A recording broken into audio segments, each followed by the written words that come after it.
our introduction to our channel page.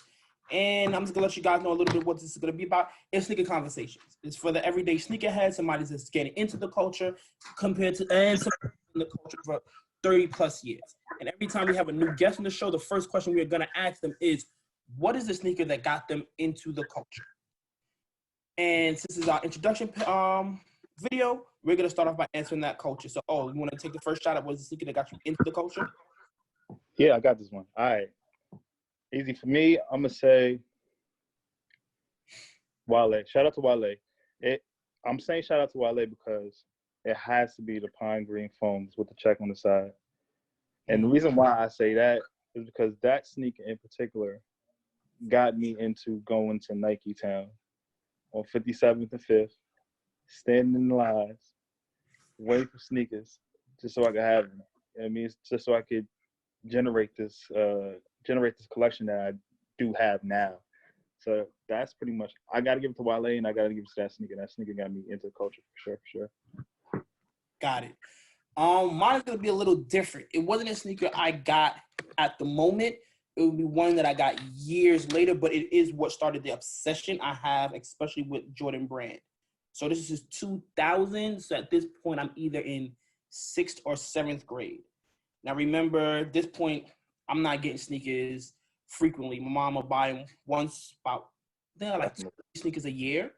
Definitely. So at that time, I remember it was coming that time where I would get my pair of sneakers, and I got the black, it was black leather with a little suede at the bottom, Air Max 95s, and they had a little tinge of red on the outlets, on the part where the laces are. And I don't lie, when I got that, I felt like I was the man. But a few weeks later, the Jordan 5 Laney's dropped. Now, at this point, I knew about Jordan. Of course, everybody grew up in the hood knows about Jordan. I wasn't into like tracking it like that. So all the kids that Monday coming to school and they got the Laney's. I'm seeing these things everywhere. Like, I never seen so much dudes wear yellow. It was crazy. Right. On the way home, me and my friends, everybody's talking about 3 of them had them, right? It's about 6 of us. 3 of them had them. And they talking about these are the best Jordans ever. And now this kid, Nicholas, he was like, yo, because we didn't know that we were actually collecting Laney's. He was like, yo, these are like the Wolverines because it had the X color. And his son looked at me, looked at my feet, and said, you got the Magnetos. Oh. I never wanted to take a pair of shoes off and just run home barefoot like that in my life. But it was at that point, I was like, yo, hold on. Like, what's really going on? Like, when I first started to try to use the internet to figure sneakers out, I'm a little kid. But this was the point where I was like, yo, you know what? I don't get caught slipping out here no more. Like, I'm going to make sure I got the heat on every time. And I didn't start right away. But it was definitely the beginning. It was that point where I knew. As I got older and things were in my hands, I would make sure I got the heat. All right, so the second question is, how do you feel about the new life that's given to SB Dunks? All right.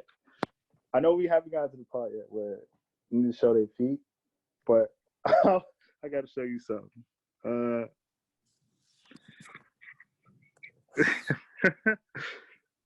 So, all right. You're a crumb. All right, go ahead. So, and only since we talking about dunks. So, like,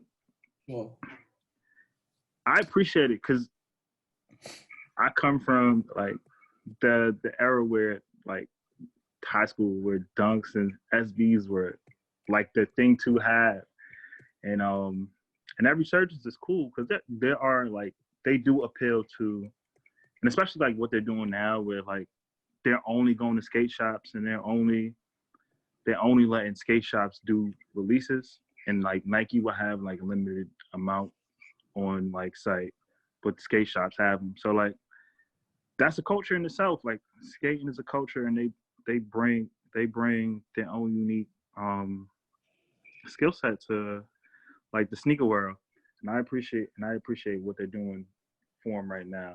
You know what I mean? Because you kind of want to pull that crowd back into the wave. I'm 50-50 on it because, as you said, I'm a little older than you, so I was kind of like in my first year of college when the dunk wave really, I won't say really started, but because it wasn't like pigeon time dunks, but it's like it really started becoming the popular thing that people would do, even if you weren't like a sneakerhead or a skater. And I remember like this was me figuring out Soho time. So I'm down there. This is when you could walk into Supreme on a regular day with that crazy line outside every day. Like I would walk in, you would just see these. And the first pairs that really got me into the SB Dunks was the Send Helps. It's a high top, black, got a little turquoise blue in the back, some white edging. And I was just like, yo, those are fire. And I searched high and low in Soho for those. Finally came across them. It wasn't that crazy of a price. Like I got them for, I think it might have actually been retail, and it's a little bit after they came out. And then I went to there's this store in Soho called Yellow Rat Bastard. So I go inside there, and they had this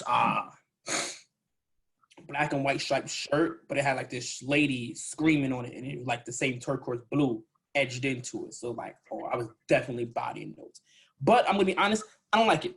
I don't like the resurgence because it doesn't have that same energy in the sense of since I want to say 2012, 13, the energy of the sneaker culture shifted away from what made the SB special. The SBs wasn't special because you could just go online and grab them. It was kind of one of those things you had to put the street work into. Mm-hmm. Since we went Atwise, that hustle for them has kind of been out of it. Like before, you would hear about it online, unless you was going to eBay for them to like kill your pockets. You wasn't getting it online. Now the sneaker culture is 100%. Let's not say 100. It's 75% online. All right, like, and plus with this pandemic, stores is not the thing right now. So it just doesn't have that same feel for me. I kind of feel like Travis started doing it. People started getting hype. And I feel like it's all hype, no authenticity. Like at first, when they first started doing it, it was 100% authenticity. And then hype got involved into it. Right now, I just feel like it's hype over authenticity, which does not mean you will not see a pair on my feet. Like I'm definitely copping those SB Safari Dunks. Those joints are fire. But the reason I'm copping those is because even though they have a high resale price right now, I don't really see no one wearing them. Like I see people gonna go crazy for those Ben and Jerry's. People going crazy for the Travis Crips. Like, if I'm gonna get them, it's gonna be something that people not going 100% crazy for. This come off a little bit more authentic, and where the culture got started for me. So we're gonna move on to our third question, and it's gonna kind of build off of what we just spoke about. How do you feel about the hype/resale market? All right.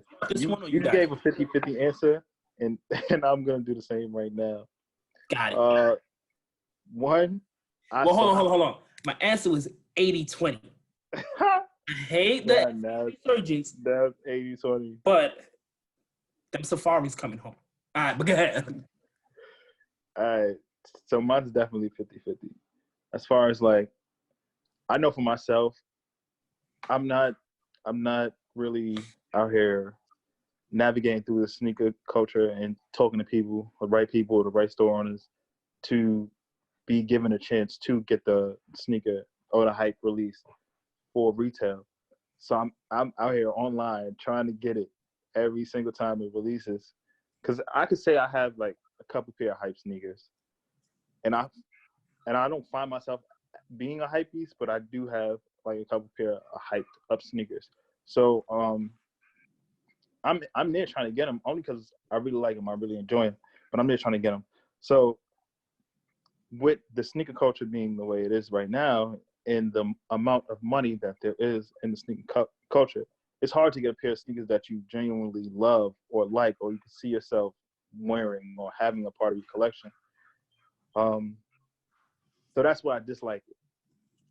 But once again, that same economical growth value that young black men, young men of color, or young women of color can get into a business, and because they politic right, or they know what to do, they know how to navigate the world that they're in and the culture that they're in, they get this and they can build a life for their family. So I can't hate on any person who's trying to build a life for their family, even though like cutting me at the waist because I'm not where they are in politicking and doing what I need to do to get there. So shout out to them.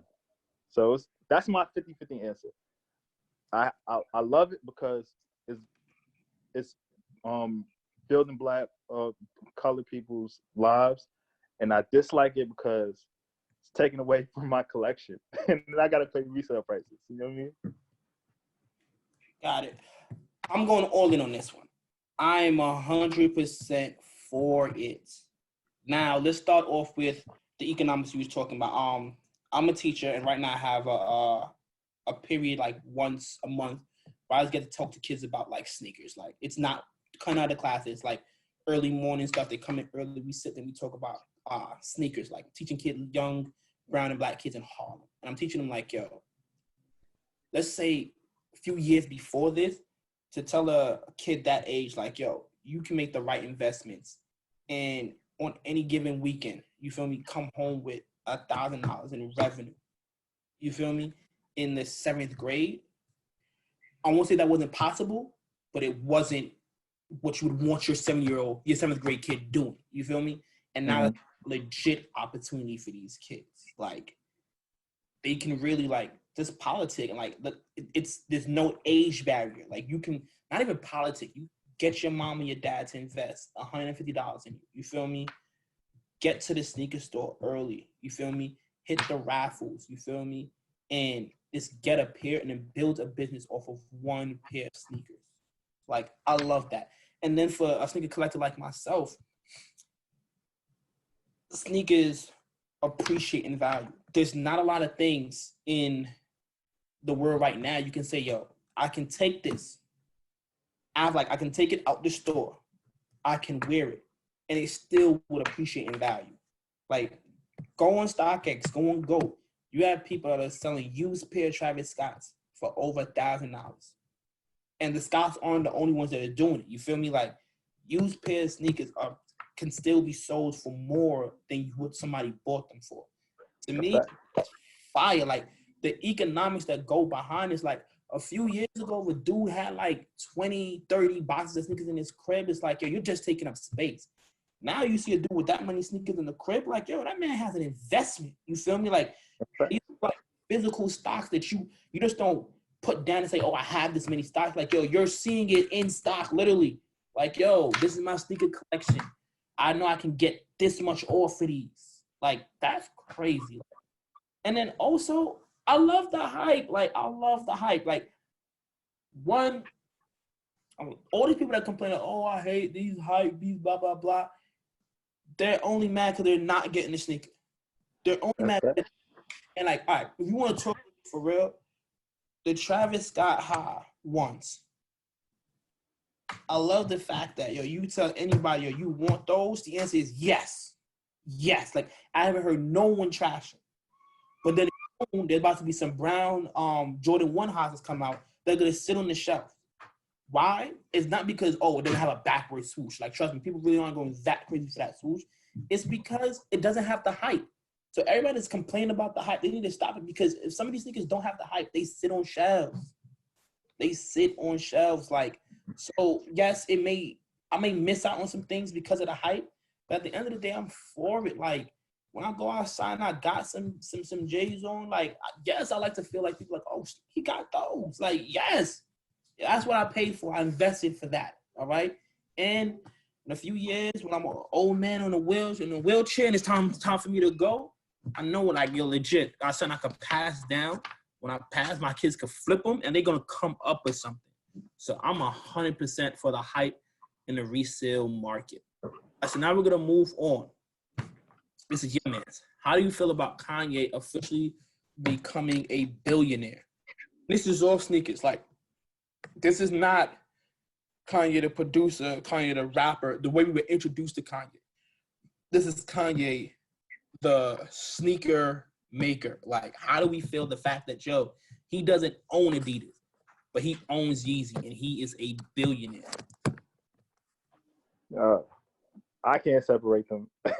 I can't separate Kanye, the entire person. Bias.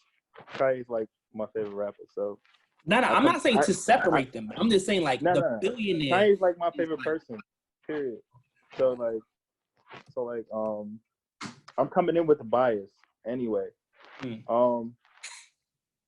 We talk about the hype. We talk about the sneaker culture. And we talk about the hype that's embedded into the sneaker culture. And Ye did that like no other. So, he made over $140 million in Yeezy. Not owning Adidas. Just like making $140 million in assets in Yeezy. That's crazy. So like, I congratulate him because he went from being in debt to having his sneaker empire. He was down big. Facts. Having his sneaker empire boost him up to being a billionaire. So shout out to you. Yeah. Like Killer said, I was down 40. Now I'm up 50. $1.50 quickly. Hook up with me. Listen, I gotta give it to Ye. Like there was a certain point he's on every radio station going crazy, asking people to invest in him. You feel me? The deal with Nike didn't go right. Like it wasn't what he wanted. Even though I kind of understand Nike's standpoint, with what Ye was asking for, there was no business marketing behind it saying that this works. I kind of understand why Nike was afraid, but he found someone that truly believed in him. My son is a billionaire. Like the numbers came out and said, I think 1.3 billion. My man acted forth and said, it's 3.3. Get y'all numbers right. So I gotta give it for being a billionaire. That's big. Even though I do not own a pair of Yeezys, you feel me? And that's wild. I give it to him. But it's just, I'm going to be honest with you. Nas once said, I'm a Nike head. I'm with Jace that excite the fast. Like, I'm just a Nike head. Like, I really can't see myself in Adidas. But I'm not going to lie. I'm going to buy some Yeezys for the girls, my daughters, just so I can say, I support them. I need to support that black man. You feel me? I'm going to do it. I got you. I see it. My thing. I'm not a fan of Yeezys. Like, and those sneakers, he has some really fire kicks, you feel me? But I'm not a fan of Adidas, and I don't see myself really wearing them. I'm a Nike, so I gotta say true to who I am. Now this is another reoccurring question that's gonna happen on every show. Me and you gonna give our answers now, and moving forward, our guests will give their answers, which will vary. But who do you think, which superstar do you think has his or her finger on the sneaker culture right now? Like, are we excluding Travis? And you look down at the feet first because you just know, like, hey, this person got they finger on the button. Are we excluding Travis? Travis not a part. Nah, how come you exclude him? Travis included. And we said, wait, time out. We say you said artists, like it doesn't have to be an artist. This someone of influence in any form. It doesn't have to be an artist. All right. It's hard. It's hard to go against Wale at any juncture. One, because he's been doing it forever. He's really been a part of. He's embedded into what sneaker culture is. He's the one that honestly got people like really on a wave of like he was in his like he was like in it and then started like the momentum. Like he continued that, he built that momentum as far as like where we are sneaker culture right now. So I'm gonna have to say Wale has, like, for me, is the person who has like who's been had and still has his like finger on the pulse of what the sneaker culture is. You know what I mean? I feel you. And in the wise words of Wale, he said, y'all SBs is trash, my SBs is old. Like, see, he not SBs service either. And I cannot argue with that. Like, listen, you can't talk sneakers and talk superstars and not mention Wale's name. Like, I don't care who you want to shout out. Lay is definitely the man when it comes to that. Like, trust me. This asked me out of hundreds of dollars. with them phone posits. That was all wild. Scammed you? It scammed me, bro. Scammed me. Heavy as hell, bro. Got me wearing snow boots in the spring. But, who I gotta give it to, and I need Jordan Brand to step it up and like not just have this person get pairs of sneakers and advertise them a little bit. Like I need them to give this person a legit shot at their own kicks. Is none other than the Harlem Princess, Tiana Taylor. She part of Jordan Brand? No way. Here's the thing. I'm not sure because I've seen her like when those female OG sneakers just came back out, the one that Melodies flipped. She was like on the advertisement for it. You feel me? I got you. Yeah. Also the reason I bought them. I'm not even gonna lie. She got me. Tiana fly, bro. And that's why, like, she's not new fly. Like, if you want to talk about Wale and Kanye, like, yo, Tiana was that one back in the day. Like, she's been doing it. And that's facts. Jordan Brand, they got two females that they're really working with, Melody Sani and Aleli May. I'm pretty sure I just butchered your name. I'm sorry. And they both dropped some fire. Like, I got one from both of them. Like, the lady made sixes, them all pinks, stupid. You feel me? But I really feel Jordan Brand needs to get into the studio with Tiana Taylor and let her create. Like, I have more faith in her than I have any other. Like, yo, she's gonna go in there and come out with some fire. Like, just go. Like, everybody talk about her body is crazy, which it is. Yo, I go on her page. I'm looking feet up, like feet up, like she is fly, bro. Like she is fly. Like she really bodies it. Like one of the best I've seen. So if you want to ask me who got their finger on the culture and like legit, this is somebody that hasn't got a shot in the culture, Tiana. She definitely needs like. I'm not gonna say she hasn't gotten a shot like, yo, I need Jordan to like legit just open up the vote and say, yo, I'm gonna give you some time when we come back, be rocking with what you got. Like, I know she's gonna give us something stupid. All right, and final question before we get out of here. What sneakers are you looking forward to getting that's supposed to be coming out sometime soon? Like, what's on your top list? Fire Reds, definitely. Gotta get those. Only because right now I want to get my well, especially with like that documentary, that Jordan documentary. It got me wanting to get all his old stuff. So like that's been the goal of mine. Try to get 1 to 17, honestly. Because 18 really doesn't count. Nah. So, once the Jordan Brand became adults, like 18 and up, we don't count them, man. It was fired up. So it's like, yeah, I just want to. Fire Red's definitely on the radar. I'm definitely trying to get those. Got it. Well, listen, man, the Fire Reds, those are definitely coming home. They're dropping sometime soon. I missed out on the shock drop. And the worst part is like this was the first shock drop that I made it in time for, and I still lost. Like I really did not get that. Like, it hit me with a sold out. Like first of all, I click on my size. You say pending. I don't think we should have pending at all. These are GRs. They're mass released. You feel me? If I get that, I put my size and I put all my information in. You have it because you're still dropping like the entire thing. Like you had like.